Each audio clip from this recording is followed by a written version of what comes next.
Good evening. Just a couple notes that I wanted to share with you as we head into week 10 of our class. Many of these notes relate to the idea of grammar and mechanics and using them correctly in your writing.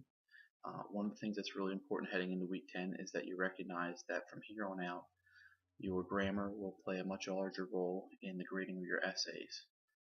And a good way to practice that would be to writing correctly, grammatically correctly in your discussion posts. One of the things that some of you have lost credit for is the fact that you haven't written grammatically well when you're writing your discussion posts. There have been a lot of mistakes. There have been a lot of text type language that you would use maybe for a text message, but which really aren't going to count as more formal and professional language that you should be trying to promote in your academic writing. So one of the suggestions I have for you, not only to improve your discussion post grades, but also to practice elevating your language and writing style, is to make sure that whenever you're writing discussion posts, you're writing them as formally and professionally as you possibly can. I think you'll find that that's a benefit to you both in your grade there, as well as when it's time to write your essays. Secondly, I wanted to commend some of you for the amount of work that you're putting into your discussion posts. There are a number of you who are going above and beyond just doing the required 3 with the original post and 2 response posts. And I've been trying to reward those of you who are doing so with higher grades.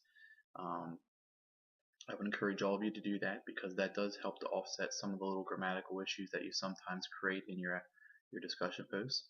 So I would encourage you to go a little deeper, to challenge yourself to write a little bit more, and you challenge yourself to maybe to respond to some of your classmates more so than you would have in the past. And then finally, as we head forward here, you'll know that you have your persuasive essay due this week, and I just wanted to make note to you that the grammar is an important element of that assignment.